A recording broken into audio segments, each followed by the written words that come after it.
l'âne égaré.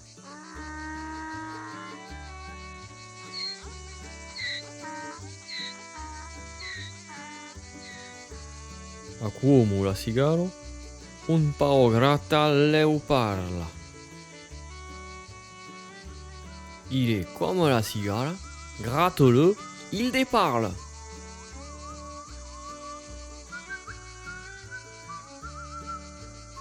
C'était un de ces paysans, ravi de la vie, qui rentrait chez lui dans sa bourgade au-dessus de Pertuis.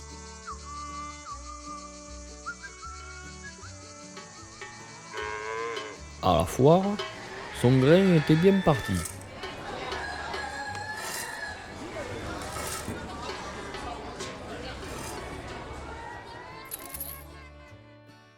Et à l'estaminet, au bonhomère, il avait un peu poussé sur la topette.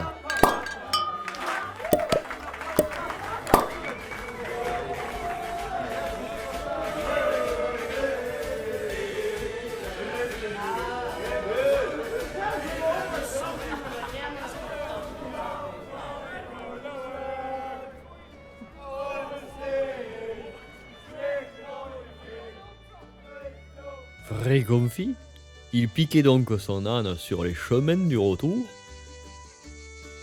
Quand à l'heure de midi, il a retiré de sa besace une cuisse de garenne roulée dans une feuille de vigne, une poignée de gousses d'ail, une tome fraîche recouverte de sa belle gangue d'aromates, une boule de seigle lourde comme le péché,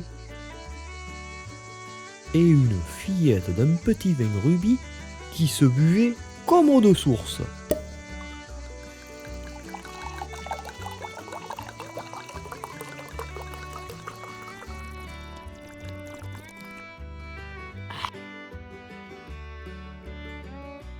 Bref, après s'être dulcifié le palais et rincé la glotte, le bienheureux s'est endormi.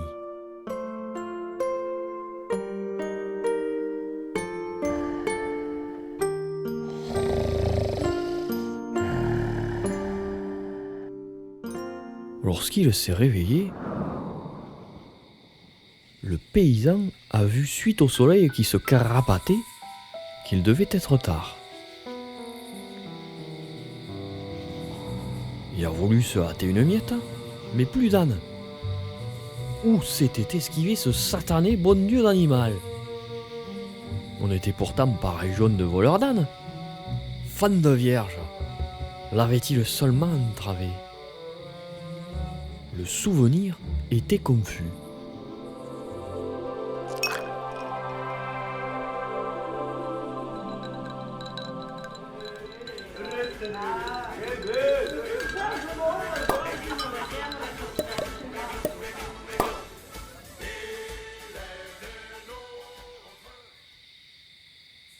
Un nouveau tour d'horizon et quelques appels sonores sous le ciel qui commençaient à se moucheter d'étoiles.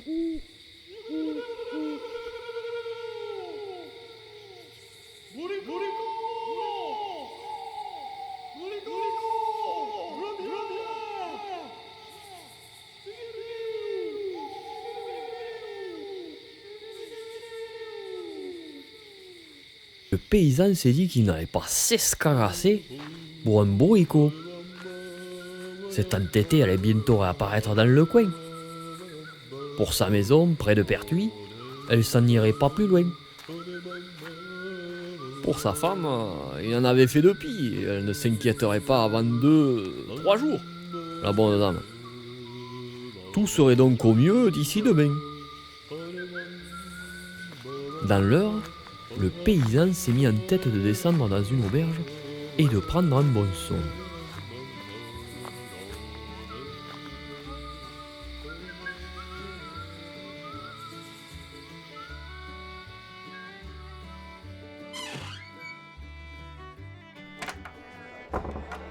Aux douces capounes, voilà le nom fortuné de la première qui s'est présentée. Aux deux chapons. On n'y avait pas vu son âne, mais on lui a servi un délicieux couple de ces magnifiques volailles. L'ambiance était animée Et le paysan s'est également fait servir une nouvelle dive compagne.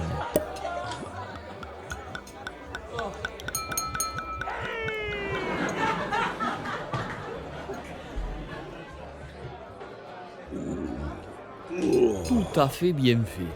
Il a enfin demandé à monter dormir. Vous n'y pensez pas? Marzette, la maison est archi complète. Vous ne voyez pas que c'est une noce qu'on reçoit?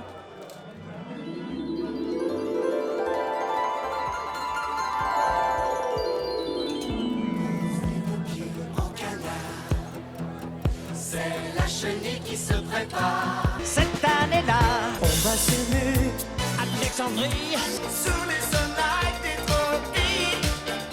Alexandra, Quand la musique est bonne, tu chantes, chantes, chantes ce refrain qui te plaît. You're my heart, you're my soul. Allez viens, je t'emmène au vent.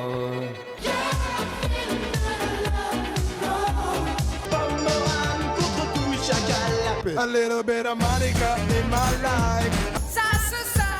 Gimme, gimme, gimme a minute and me. Ça se sent que c'est moi. là-bas au Connemara. D'accord, ben... Écoutez. Ce sont des braves gens qui font la fête. Montez. Je ferme les yeux. Ce sera bien le diable si vous ne trouvez pas une petite place. Le paysan était fort mari. Si ce n'était pas ce facho de viedasse, ce bougre d'âne, il serait déjà parti. Dehors, la nuit était noire.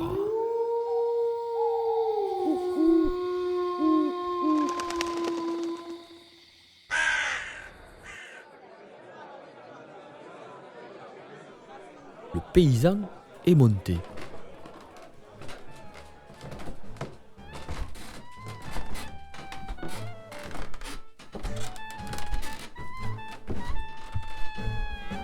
De place, il n'y en avait pas. Hein. Mais des diables en pagaille.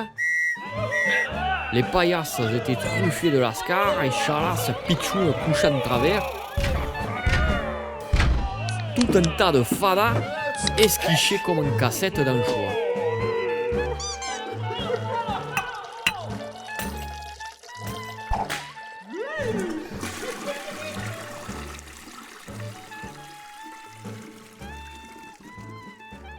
Enfin, notre gaillard est entré dedans une pièce immaculée.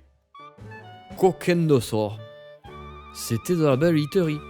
Baldaquin et drap de chambre fin. C'était évidemment la chambre des noces. Mais la Hurie a pensé qu'elle était au tenancier, qui se gâtait bien l'animal. Ne voulant rien dégoûter avec ses chausses crottées, le paysan s'est glissé tout auprès du mur, dans la ruelle et avec ceux qui le tenaient, est aussitôt tombé, assoupi, au pied du lit.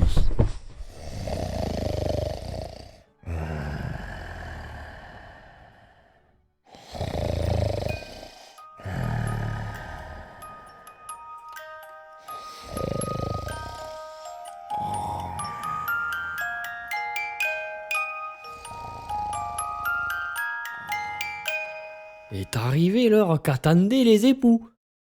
À la lueur des chandelles, le garçon a porté sa belle vers la couche nuptiale. Elle minaudait un peu, mais n'en courait pas moins que lui.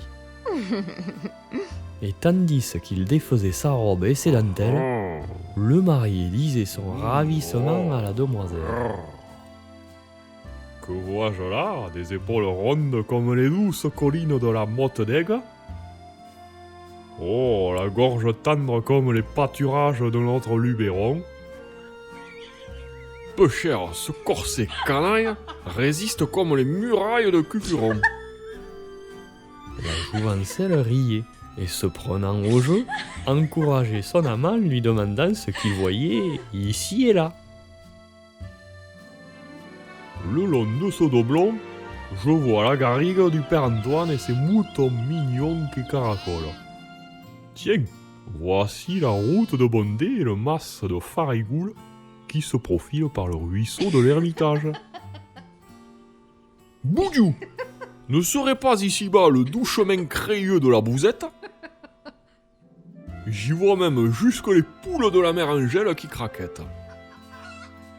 Par Saint-Myrtre, j'aperçois un petit trésor de buissons d'épineux entre les rives soyeuses de l'Aise qui devrait mener à la combe du pays, Sainte-Réparade.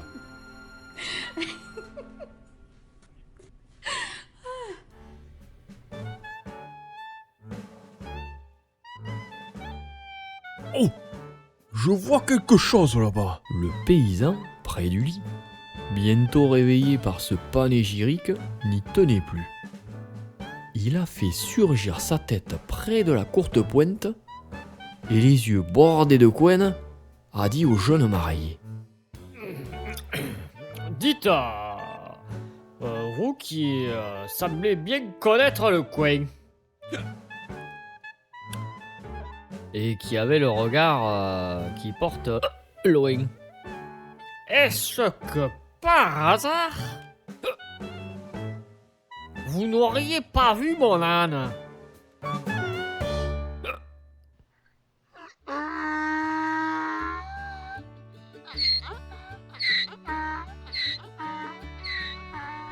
On prétend que pour leur fête de chêne, 80 années de loyal et tendre mariage, les époux racontaient encore leur nuit de noces.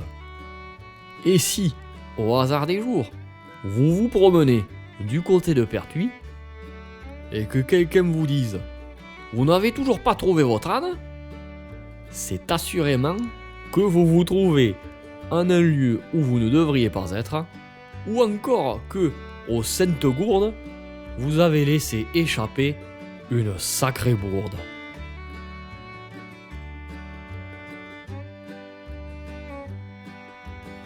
A untia de pan et de vin, là où sornet au vin. Où il y a et pain et vin, la fantaisie vient.